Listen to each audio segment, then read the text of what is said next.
ठीक है, छत्तीसगढ़ या भारत विश्व मानचित्र में कहाँ पर है? ठीक है, किस गोलार्ध में है? ठीक, उसको जानना जरूरी है। उससे क्या होता है, जो हमारा छत्तीसगढ़ का जलवायु है या हमारे देश की जलवायु है वो स्पष्ट हो जाता है। ठीक है, तो जो ये दिख रहा है आपको, ठीक है, ये आपका विश्व मानचित्र में भारत सहित छत्तीसगढ़ की स्थिति है ना। हम लोग जानते हैं कि जो जीरो अक्षांश रेखा है ना, ये जो जीरो अक्षांश रेखा आपको दिख रहा है, ये वाला क्या है, उसको विषुवत रेखा बोलते हैं या भूमध्य रेखा बोलते हैं। ठीक है, उसके ऊपर जाएंगे तो उत्तरी अक्षांश होगा, उसके नीचे आएंगे तो दक्षिणी अक्षांश। ठीक है, जीरो अंश, जीरो अंश का जो अक्षांश रेखा है, ठीक है, जो अक्षांश रेखा जीरो अंश का, उसको बोलते हैं विषुवत रेखा या फिर भूमध्य रेखा। ठीक है, विषुवत रेखा या फिर भूमध्य रेखा। अब उसी तरह से ये देशांतर रेखा है जो खड़ी है, उसको बोलते हैं देशांतर। तो जीरो अंश जो देशांतर रेखा है उसको बोलते हैं GMT। इसको क्या बोलते हैं? GMT, Greenwich mid time.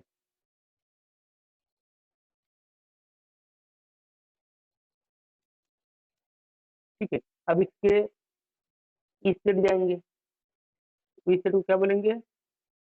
पूर्व बोलेंगे, है ना। और इस साइड जाएंगे तो क्या बोलेंगे? पश्चिम। ठीक है, जीरो अंश देशांतर रेखा के, है ना। अगर आप लेफ्ट साइड राइट साइड जाएंगे तो आपको पूर्व रहेगा, और लेफ्ट साइड जाएंगे तो पश्चिम रहेगा। देखो, अभी आपका विषुवत रेखा है या भूमध्य रेखा। ठीक है, इसके ऊपर जाएंगे तो हमें एक रेखा मिलेगा, तो बहुत सारे रेखा रहते रहने के लिए। ठीक है, लेकिन जो हमारा काम का रेखा उसको पढ़ेंगे 23.5 अंश। ठीक है, तो जो 23.5 अंश उत्तरी अक्षांश रेखा, ठीक है, शब्द को समझना, 23.5 अंश उत्तरी अक्षांश रेखा को बोला जाता है कर्क रेखा। ठीक, आपको पहले भी बताया था जब हम लोग इंडियन ज्योग्राफी पढ़ रहे थे तो। ठीक है, और 23.5 अंश दक्षिणी अक्षांश रेखा। ठीक है, 23.5 अंश ही है, लेकिन एक उत्तरी है, दूसरा क्या है? दक्षिणी है। तो 23.5 अंश जो दक्षिणी अक्षांश रेखा है उसको बोला जाता है मकर रेखा। उसको क्या बोलते हैं? मकर रेखा बोलते हैं।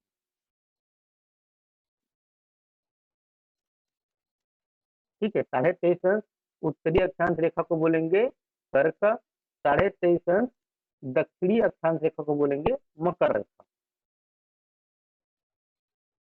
फिर क्या होगा, इसी से आपका क्या, जो जलवायु है वो निर्धारित होता है। तो जो 23.5 अंश ऊपर में और 23.5 अंश नीचे में, ठीक है, इतना में जो भी क्षेत्र पड़ेगा, ठीक है, मतलब बोला जाए यहाँ से यहाँ तक,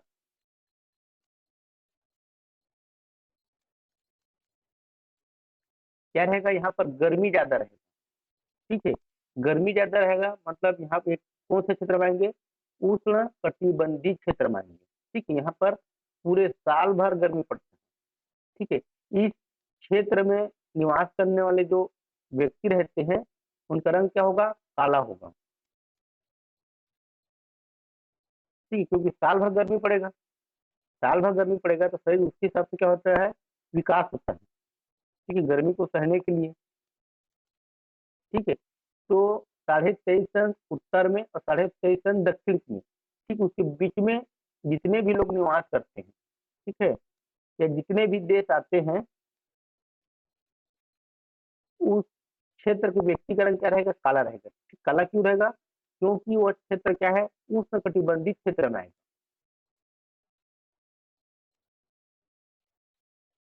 ठीक है, 23.5 अंश से अगर हम लोग जाएंगे 66.5 अंश, ठीक है, 23.5 से 66.5 अंश उत्तर में जाएंगे या फिर दक्षिण में जाएंगे, 23.5 से 66.5, ठीक है। वहां पर गर्मी भी रहेगा और ठंडी भी रहेगा, तो उस क्षेत्र को बोलते हैं शीतोष्ण कटिबंधीय क्षेत्र, ठीक है। गर्मी भी रहेगा और ठंडी भी रहेगा,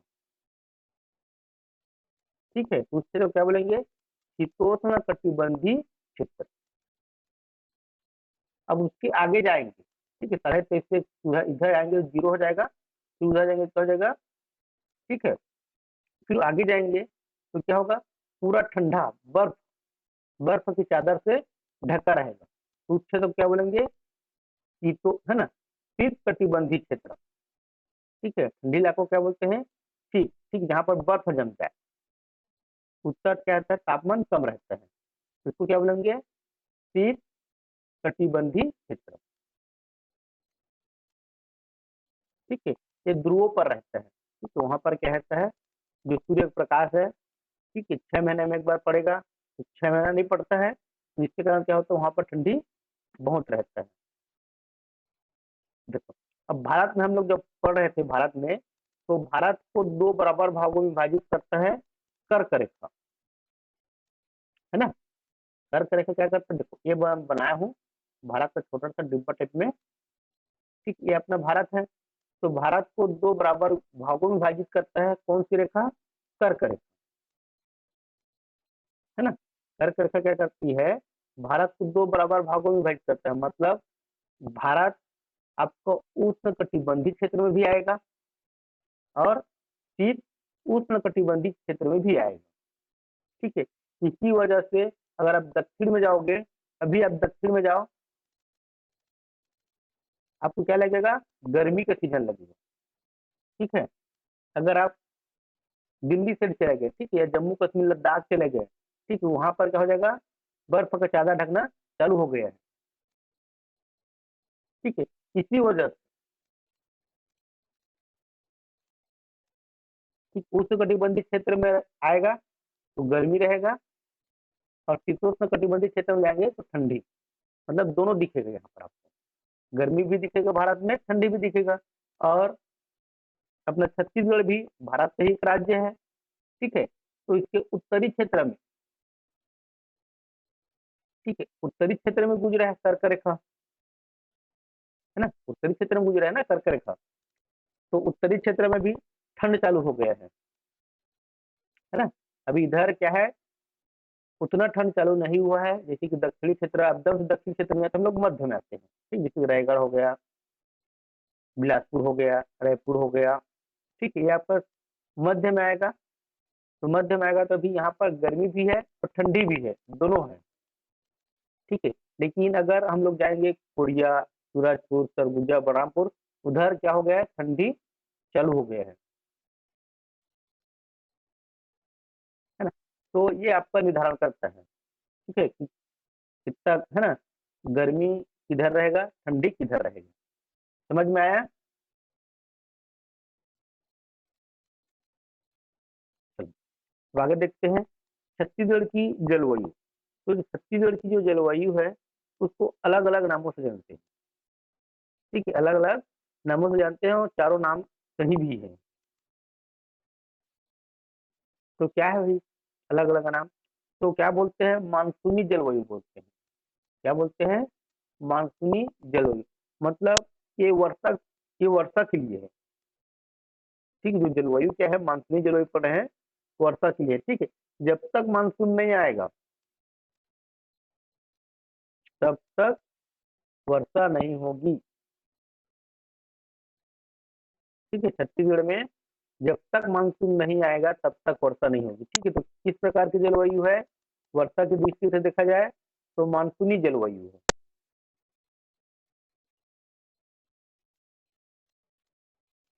ठीक है। उष्ण कटिबंधीय क्षेत्र में आते हैं हम लोग, है ना, और शीतोष्ण भी ठीक है, पूरा नहीं आते हैं, थोड़ा सा आते हैं, ठीक है। तो थोड़ा सा आते हैं, थोड़ा को छोड़ दो, ज्यादा तो उसको लो, है ना। तो उष्ण कटिबंधीय क्षेत्र में आते हैं, तो उष्ण कटिबंधीय मानसूनी जलवायु भी लिख सकते हैं, ठीक है, ये भी सही है। मानसूनी जलवायु भी सही है, ठीक है। उष्ण कटिबंधीय क्षेत्र में आते हैं तो उष्ण कटिबंधीय मानसूनी जलवायु लिख सकते हैं।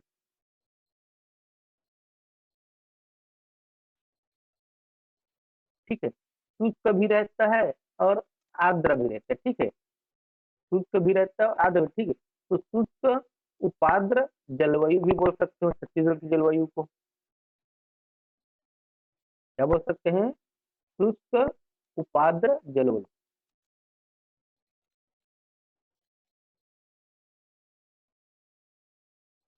और महाद्वीप में रहते हैं, है ना, पढ़ रहे थे, महाद्वीपीय जलवायु बोलते हैं, उप महाद्वीपीय जलवायु।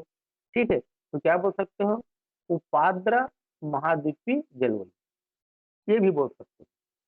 ठीक है, ये चारों नाम छत्तीसगढ़ की जलवायु के लिए है। ठीक है, मानसूनी जलवायु, उष्ण कटिबंधीय मानसूनी जलवायु, शुष्क उपाद्र जलवायु, ठीक है, नमी भी है और आपका सूखा भी है। ठीक, गर्मी समय आएगा तो शुष्क हो जाएगा वातावरण, ठंडी समय आएगा तो उसमें, है ना, आर्द्र आ जाएगा, नमी आ जाएगा। तो शुष्क उपाद्र जलवायु, और उपाद्र के साथ आप जोड़ सकते हो महाद्वीपीय जलवायु।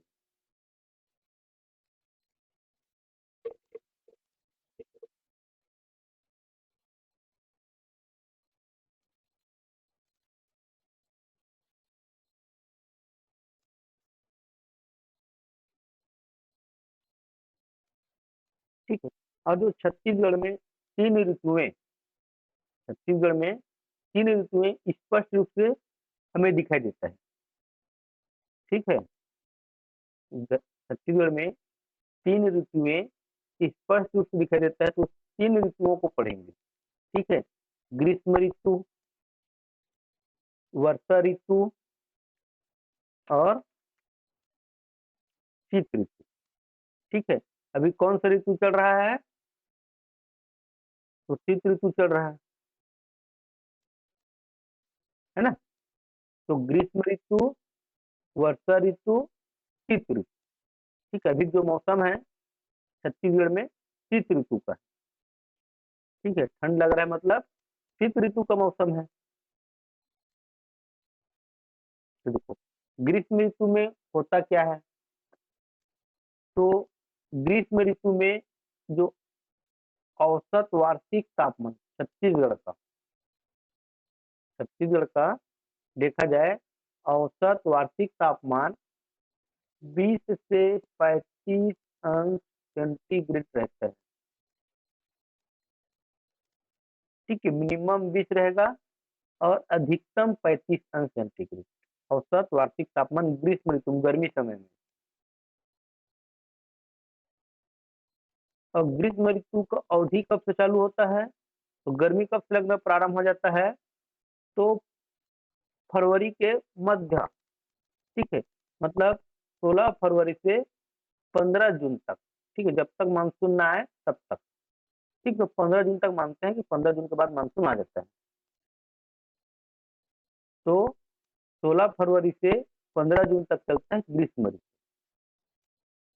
इस ग्रीष्म ऋतु में सर्वाधिक गर्म महीना होता है मई का। ठीक है, ग्रीष्म ऋतु में सर्वाधिक गर्म माह कौन सा होगा? मई माह होगा।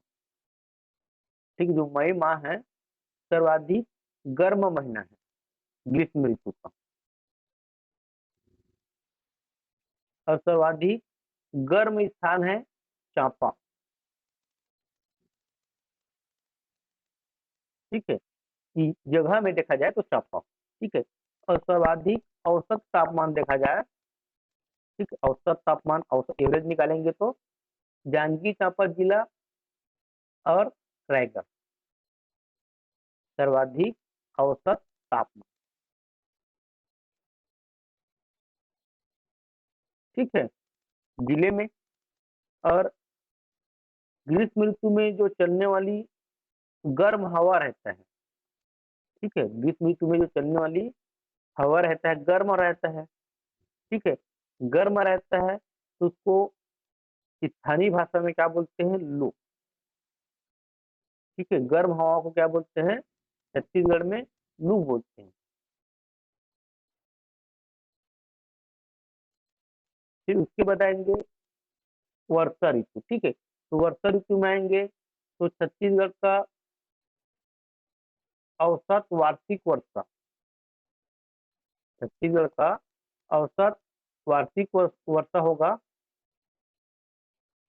1300 से 1325 mm। ठीक है, या फिर इसको याद रख सकते हो 130 से 132, ठीक है, सेंटीमीटर भी मान सकते हो वार्षिक वर्षा।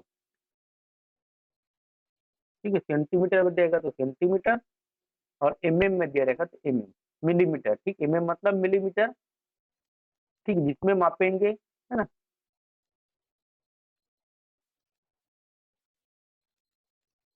तो एमएम में रहेगा तो 1300 से 1325 mm वार्षिक वर्षा होती है औसत पूरे साल भर का। और सेंटीमीटर में नापेंगे तो 130 से 132 सेंटीमीटर। ठीक है, अब वर्षा ऋतु चालू होता है। ठीक है, जैसे ही ग्रीष्म ऋतु खत्म हुआ, फिर वर्षा ऋतु आ जाती है। तो 16 जून से 15 अक्टूबर, ठीक है, 16 जून से 15 अक्टूबर, तो यहाँ पर जो वर्षा ऋतु में जो वर्षा होगा छत्तीसगढ़ में, एक तो मानसून से होता है, बिना मानसून आए तो वर्षा होगा नहीं। और कौन सा मानसून आएगा, तो दक्षिण पश्चिम मानसून। ठीक है, वर्षा का स्रोत क्या है छत्तीसगढ़ में, मानसून है। पढ़े ना अभी ऊपर में, मानसूनी जलवायु। ठीक है, तो कौन सा मानसून आएगा तो छत्तीसगढ़ में वर्षा होगी, दक्षिण पश्चिम मानसून, अरब सागर से। ठीक है, अरब सागर किधर है, भारत के। ठीक है, भारत को मान लो। ठीक है, इस साइड में क्या है, अरब सागर है। और इस साइड में क्या है, बंगाल की खाड़ी। तो याद रखना, दक्षिण पश्चिम मानसून से। ठीक है, भले ही दक्षिण पश्चिम मानसून बंगाल की खाड़ी से आए, ऐसे करके जाते हैं, है ना, लेकिन जो वर्षा होगा दक्षिण पश्चिम मानसून से होता है। ठीक है, 90% वर्षा होता है छत्तीसगढ़ में।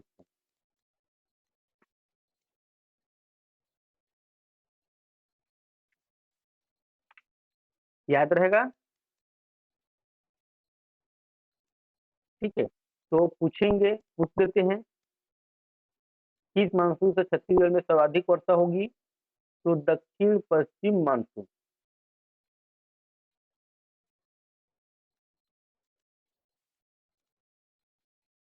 ठीक है, या फिर पूछेंगे किससे, मतलब किस दिशा से मानसून आएगा तो छत्तीसगढ़ में वर्षा होगी, बंगाल की खाड़ी से। ठीक है, भले दक्षिण पश्चिम मानसून का, है ना, प्रारंभ होता है अरब सागर से, लेकिन वो बंगाल की खाड़ी से जाता है छत्तीसगढ़।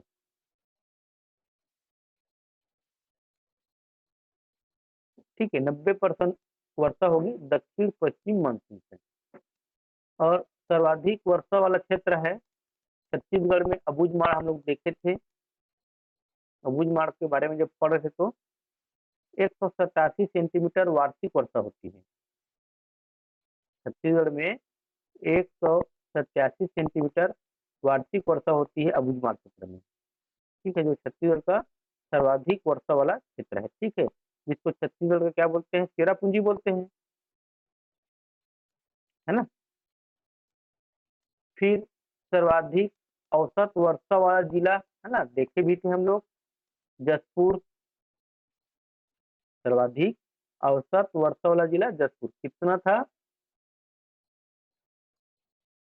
167 सेंटीमीटर वार्षिक वर्षा।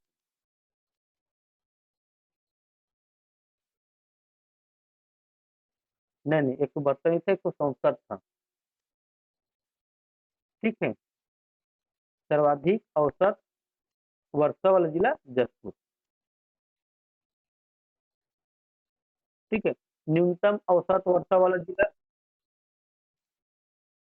172। 172। ठीक है,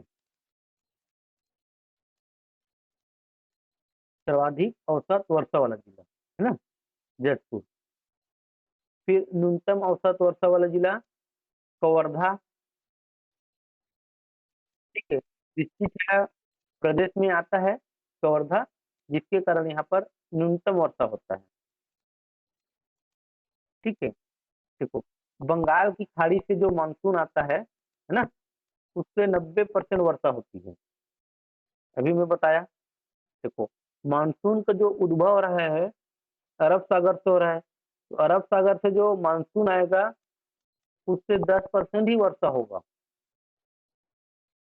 ठीक है, अरब सागर से जो मानसून छत्तीसगढ़ में प्रवेश करेगा, ठीक है, उससे केवल 10% वर्षा होगा। ठीक है, लेकिन जो मानसून बंगाल की खाड़ी से छत्तीसगढ़ में आएगा, है ना, उससे 90% वर्षा होगा। ठीक है, लेकिन जो मानसून आ रहा है बंगाल की खाड़ी से, कौन सा मानसून है? दक्षिण पश्चिम मानसून है। ठीक है, घूम के आता है वो, सब वर्षा याद रहेगा। ठीक है, कभी कभी दक्षिण, अब बंगाल की खाड़ी से सर्वाधिक वर्षा होता है तो फिर आप लोग मान लोगे दक्षिण पूर्व मानसून, है ना। दक्षिण पूर्व मानसून नहीं होता है, दक्षिण पश्चिम मानसून होता है। ठीक है, एक ही मानसून को याद रखना, दक्षिण पश्चिम मानसून, छत्तीसगढ़ के लिए। ठीक है, और किस खाड़ी से सर्वाधिक वर्षा होता है? तो बंगाल की खाड़ी से जो मानसून छत्तीसगढ़ में प्रवेश करता है उससे 90% वर्षा होती है छत्तीसगढ़ में, 10% अरब सागर से जाने वाली मानसून से होती है। ठीक, ये होगी आपकी वर्षा की बात। अब आ जाते हैं शीत ऋतु। शीत ऋतु में आएंगे तो 16 अक्टूबर से 15 फरवरी तक आपका शीत ऋतु चलती है। ठीक है, इस शीत ऋतु में, है ना, पश्चिमी विक्षोभ के कारण वर्षा भी होता है। ठीक है, जैसे कि अभी नवंबर महीना चल रहा है, दिसंबर महीने में दिखेगा पश्चिमी विक्षोभ का प्रभाव, है ना। तो जो अभी जो वर्षा होगा शीत ऋतु में पश्चिमी विक्षोभ के कारण होता है। ठीक है, याद रखना। और सर्वाधिक ठंडा स्थान है मैनपाट अंबिकापुर का।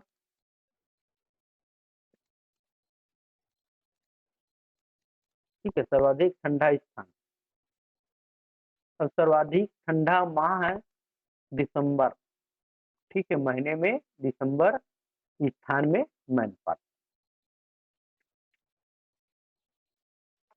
याद रहेगा सभी को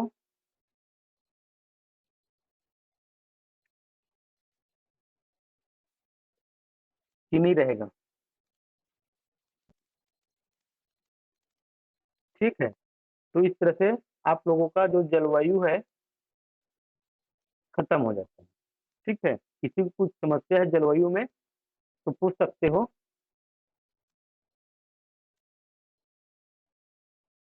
नहीं होगा तो फिर आगे बढ़ेंगे। आगे बढ़े तो चलो। ठीक है, नदी अपवाद तंत्र देखते हैं। नदी अपवाद तंत्र भी बहुत बड़ा है। ठीक है, नदी अपवाद तंत्र आपको बहुत बड़ा चैप्टर है। इसमें एक एक नदी की लंबाई, उद्गम, उस पे क्या क्या बना है, कौन कौन से शहर स्थित है, ठीक है, ये सब देखेंगे। तो नदी अपवाद तंत्र पढ़ रहे हैं, तो जो छत्तीसगढ़ है, ठीक है, छत्तीसगढ़ को 5 नदी अपवाद तंत्रों में क्या किया गया है? विभाजित किया गया है। कितने नदी तंत्र में? 5 नदी तंत्र में। ठीक है, 5 नदी अपवाद तंत्र में छत्तीसगढ़ को विभाजित किया गया है। ठीक है, देखो, सबसे पहला आपका महानदी अपवाद तंत्र। ठीक है, पूरे आपका मध्य छत्तीसगढ़ आ जाएगा इसमें।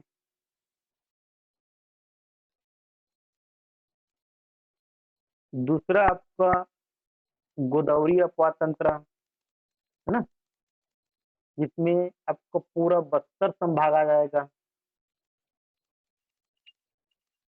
तीसरा आपका सोन गंगा अपवाद तंत्र, ठीक है, जिसमें अधिकतर सरगुजा संभाग आ जाएगा। और ब्रह्मणी अपवाद तंत्र में आपका जसपुर जिला आएगा। और नर्मदा नदी अपवाद तंत्र में थोड़ा सा आता है राजनांदगांव और कवर्धा का क्षेत्र, ठीक है। तो पूरे छत्तीसगढ़ को 5 नदी अपवाद तंत्र में विभाजित किया गया है, ठीक है। महानदी, गोदावरी, गंगा, ब्राह्मणी और नर्मदा, ठीक है। तो सबसे ज्यादा किस अपवाद तंत्र का छत्तीसगढ़ में विस्तार है, क्या छत्तीसगढ़ क्षेत्र को कवर करता है? तो महानदी अपवाद तंत्र 56.15%, ठीक है, 56.15%, ठीक है, राज्य का सबसे बड़ा नदी अपवाद तंत्र है, ठीक, 56% बहुत होता है। फिर गोदावरी अपवाद तंत्र 28.64%, ठीक है, या 29% मान सकते हो अगर मोटा मोटा याद रखना चाहोगे तो, ठीक, उसको 56, इसको 29 मान लेना अगर मोटा मोटा याद रखना है, एक जैसे डाटा याद नहीं है तो। फिर सोनगंगा अपवाद तंत्र को, है ना, 13.63% है ना, इसको मान सकते हो आप 14%।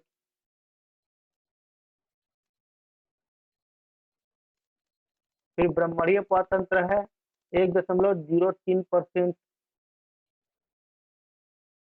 और नर्मदा नदी अपवाद तंत्र है 0.55%, ठीक है।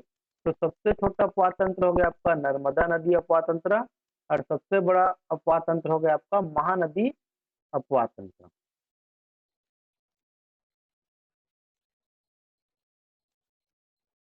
ठीक है। अब एक एक अपवाद तंत्र को पढ़ेंगे जिसमें आप लोगों का क्लियर होगा, ठीक है। देखो, यहाँ पर मैं जो चित्र बनाया हूँ ये दिख रहा है, ठीक है, पता नहीं क्या चीज का चित्र बना बोलोगे, ठीक है, ये नदी है, ठीक है, नदी का चित्र है, ठीक है। हमको केवल दिखाना है अपने पढ़ने के लिए कि कौन कौन सी नदी महानदी के आकर के मिल रही है, ठीक है, या कौन कौन सी नदी महानदी की सहायक नदी है, ठीक है। तो जो आपका नीला रंग का दिख रहा है नदी, है ना, ये जो नदी है नीला रंग का पूरा गया है,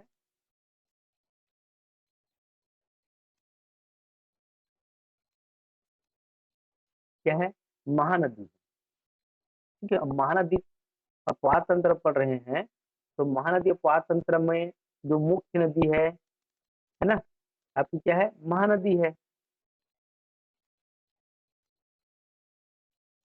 अपवाद तंत्र में क्या पढ़ते हैं, ठीक है, मुख्य नदी के बारे में पढ़ते हैं, और उसकी जो सहायक नदी है ना, कौन कौन सी सहायक नदी है उसको पढ़ते हैं,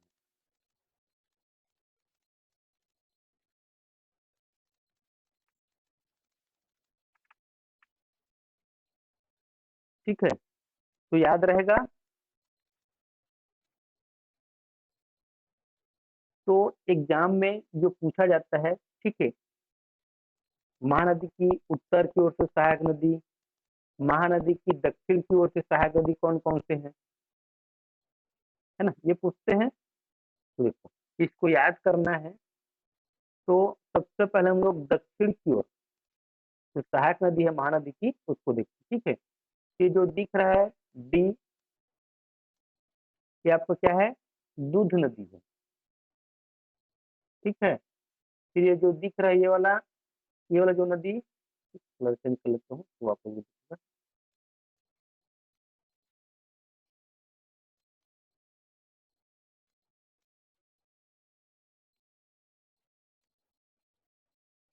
ठीक है,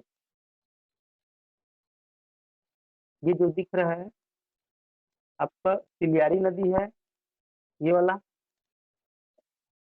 ठीक है, फिर सुंदुल नदी, पैरी नदी, ये है सुखा नदी, जोक नदी, और ये है लात नदी। ठीक है, ये महानदी की दक्षिण की ओर की क्या है, सहायक नदी है। ठीक है, महानदी की दक्षिण की ओर से क्या है, सहायक नदी। ठीक है, कौन कौन सा, दूध, चिलियारी, सुंढूर, पैरी, सूखा, जोक, लाल। ठीक, इस क्रम में आप हमेशा पढ़ो। ठीक, जब भी पढ़ो अगर कुछ छूट जाता है तो आपको याद हो जाएगा वो। ठीक है, कि मैं ये चीज छूटा छोड़ दिया हूँ पढ़ते पढ़ते, है ना। तो याद रखना है, दूध, चिलियारी, सुंढूर, पैरी, सूखा, जोक और लाल। फिर महानदी की उत्तर की ओर से सहायक नदी, तो महानदी की उत्तर की ओर से सहायक नदी है। ठीक है, ये आपका शिवनाथ नदी। ठीक है, विकल्प नदी का नया याद रखो, फिर आपका लेंथ, उद्गम स्थल सब बताऊंगा। तो शिवनाथ नदी, फिर हसदेव नदी, बोराई नदी, मांड नदी, किलो नदी और ट्यूब नदी। शिवनाथ, हसदेव, बोराई, मांड, केलो और इब, ये क्या है, महानदी की उत्तर की ओर से सहायक नदी है। ठीक, अब हम लोग दक्षिण की ओर की सहायक नदी और उत्तर की ओर की सहायक नदी पढ़ लिए। ठीक है, क्लियर हुआ सभी का। देखते हैं, देखो, महानदी अपवाद तंत्र का जो ढाल है, पहले उत्तर की ओर गया है नदी। ठीक है, जो महानदी है ना, सबसे पहले क्या गया है, ऊपर की ओर गया है। देखो, ये नीचे में था, महानदी क्या नीचे में है, इस तरह से घूम करके फिर ऊपर गया है ना। फिर आपको क्या है कि पूर्व से गया है। ठीक है, तो ढाल क्या बोल सकते हैं महानदी अपवाद तंत्र का, उत्तर पूर्व। ठीक है, ये इमेज को अपने दिमाग में बिठा लो, तो आपको सहायक नदी भी और इसका ढाल भी याद रहेगा। ठीक है, जिधर नदी बहेगा उधर ही क्या रहेगा, ढाल रहता है। ठीक है, क्षेत्र कितने क्षेत्रफल को ये कवर करता है ना। तो लगभग 77,000 वर्ग किलोमीटर क्षेत्र को क्या करता है, ये कवर करता है। ठीक है, महानदी अपवाद तंत्र कितने क्षेत्र में फैला हुआ है। ठीक है, जो लगभग कितना है, ठीक है, मोटा मोटा देखें तो 56% है।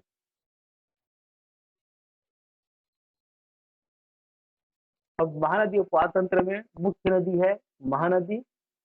ठीक है, अब इस महानदी के बारे में पढ़ते हैं। ठीक है, तो महानदी का उद्गम स्थल सिहावा पर्वत, कौन सा है, सिहावा पर्वत। ठीक है, सिहावा पर्वत कहाँ है, धमतरी। ठीक है, तो सिहावा पर्वत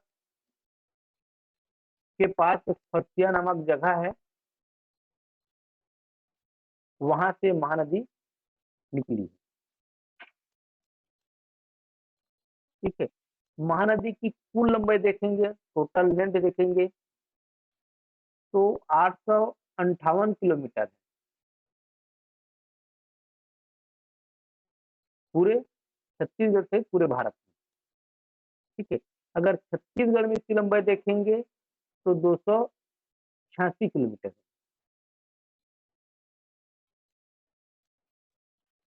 ठीक है, कुल लंबाई 858 किलोमीटर है महानदी की।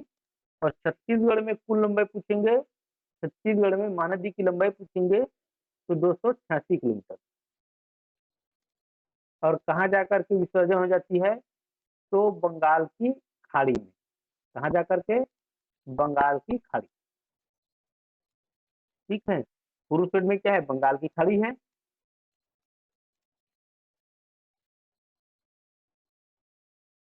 ठीक है, महानदी का नामकरण देखेंगे तो अलग अलग समय में महानदी का नाम अलग अलग था।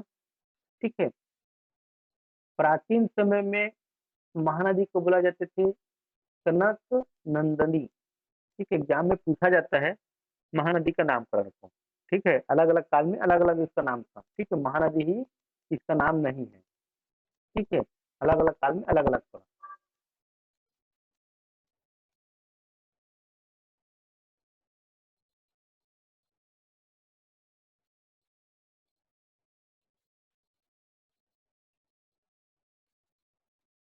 ठीक, ये प्राचीन में हो गया कनक नंदनी। सतयुग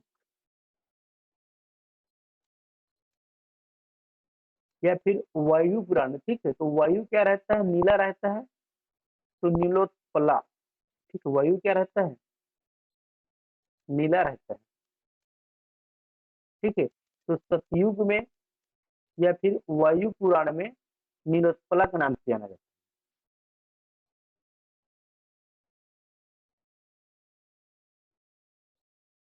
ठीक है, फिर द्वापर युग में आएंगे या स्कंद पुराण में चित्रोत्पला के नाम।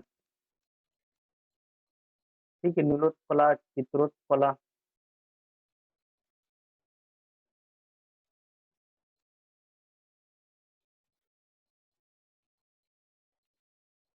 ठीक है, और जो वर्तमान में बोलते हैं हम लोग महानदी। ठीक है, वर्तमान में क्या बोलते हैं, महानदी बोलते हैं। तो ये महानदी नाम पड़ा श्रृंगी ऋषि के प्रिय शिष्य महानंदा के नाम। ठीक है, श्रृंगी ऋषि का आश्रम है ना सिहावा पर्वत में। ठीक है, अब ऋषियों का भी आश्रम पढ़ना पड़ेगा, कौन से ऋषि कहाँ पर आश्रम बनाए थे भाई, है ना। तो श्रृंगी ऋषि के प्रिय शिष्य थे, शिष्या थी महानंदा, उसके नाम से पड़ा महानदी। ठीक है, और अन्य नाम भी है, ऋषि तुल्या भी बोलते हैं, छत्तीसगढ़ की गंगा भी बोलते हैं, और छत्तीसगढ़ की जीवन रेखा भी बोलते हैं। ठीक है, तो आपको याद रखना है प्राचीन समय में कनकनंदनी, सतयुग या फिर वायु पुराण में नीलोत्पला,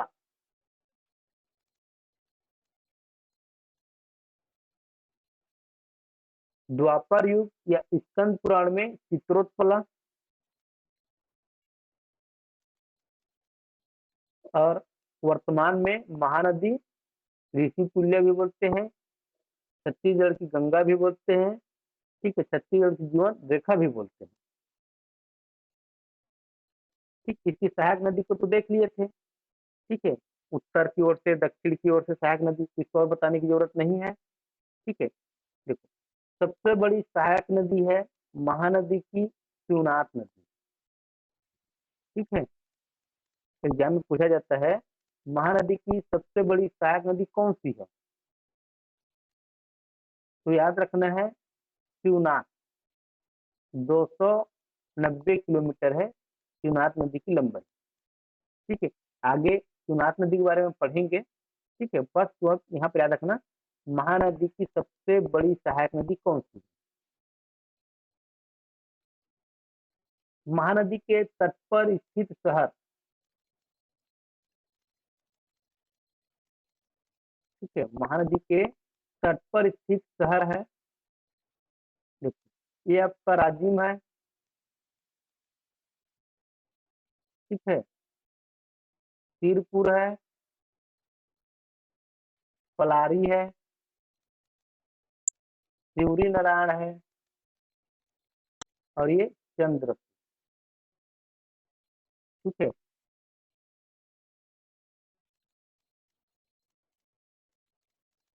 महानदी के तट पर स्थित शहर एग्जाम में पूछा जाता है, ठीक है। कौन सा शहर किस नदी के तट पर स्थित है? तो राजिम में पैरी और सिंधु का संगम है, ठीक है। सिरपुर, सभी परिचित हो सिरपुर से।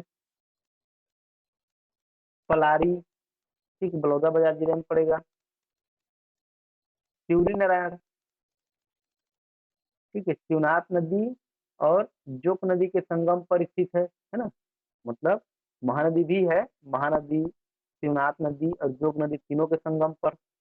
और चंद्रपुर में मान, लात और महानदी, ठीक है, तीनों नदी संगम बनाते हैं, ठीक है। तो देखो आगे भी लिखा है संगम के बारे में। राजिम में महानदी, पैरी नदी और सोंढू नदी संगम बनाते हैं, ठीक है। शिवरी नारायण में महानदी, शिवनाथ नदी और जोक नदी संगम बनाते हैं। और चंद्रपुर में महानदी, मान और लात नदी क्या बनाती है? संगम।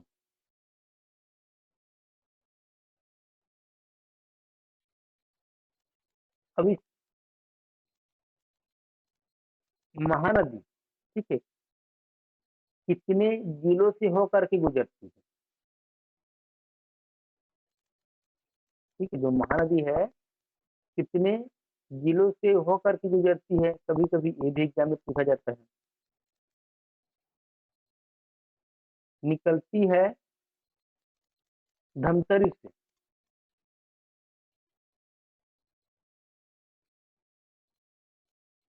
ठीक है। निकलती कहाँ है? धमतरी से निकलती है। धमतरी से निकलती है, उसके बाद जाती है कांकेर, ठीक है। धमतरी से निकलेगी और धमतरी से निकल के जाएगी कांकेर, फिर वापस धमतरी में आती है और है ना, बालोद को थोड़ा सा टच करती है, फिर रायपुर जाएगी, फिर गरियाबंद इधर पड़ेगा, महासमुंदी पड़ेगा, बलौदा बाजार पड़ेगा, जांजगीर चांपा पड़ेगा, ठीक है। आप शक्ति को भी जोड़ सकते हो, ठीक है, शक्ति को जोड़ सकते हैं। और अपना जो नया जिला बना है सारंगगढ़ मिलेगा, उसको भी ऐड कर सकते हो,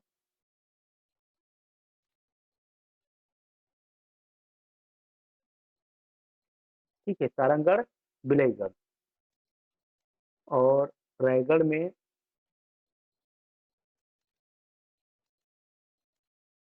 रायगढ़ में नहीं आएगा, ठीक है। रायगढ़ में नहीं आएगा वो।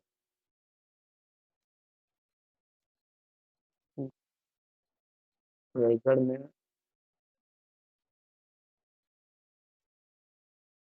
नहीं आएगा, ठीक है। तो इतना याद रखना, ठीक है।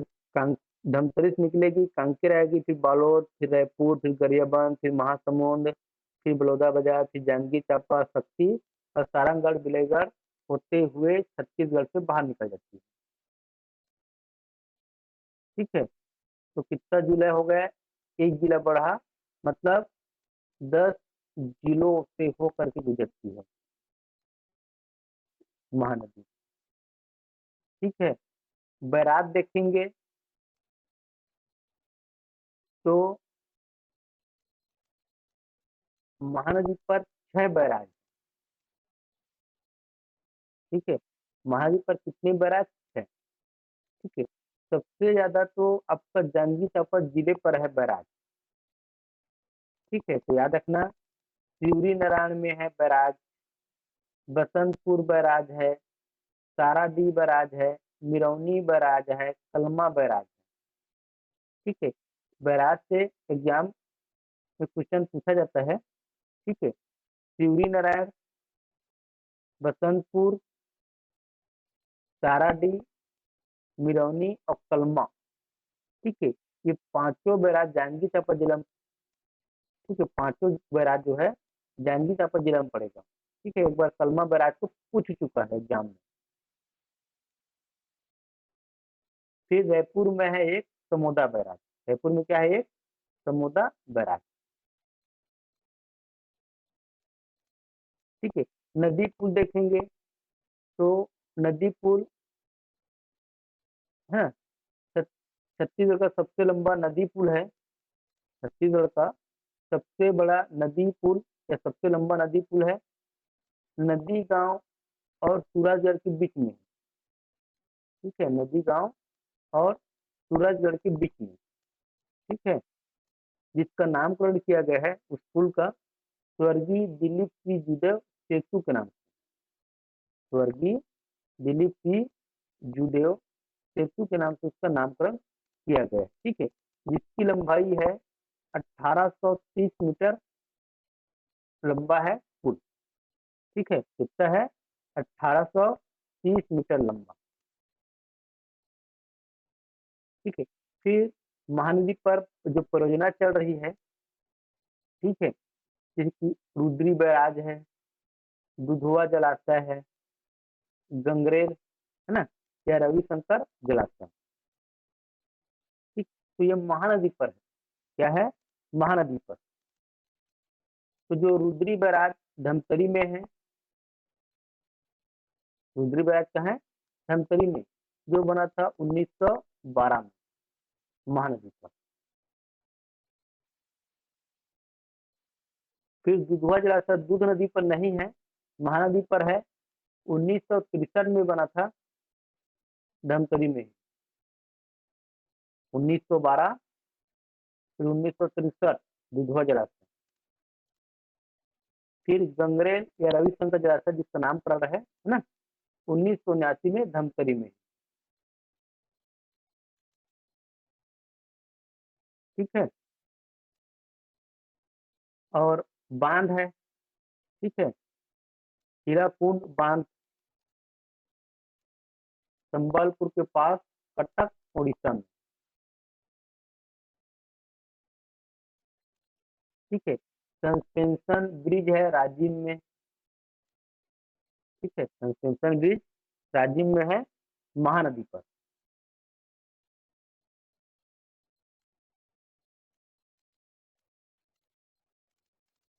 ठीक है, बांध को याद रखना, हीराकुंड बांध। ठीक है, महानदी पर ही है, कटक उड़ीसा में, संबलपुर के पास। ठीक है, तो इतना में आपका जो महानदी उपवास तंत्र में जो महानदी है उसके बारे में। ठीक है, और उसकी जो सहायक नदी है उसके बारे में नेक्स्ट क्लास में पढ़ेंगे।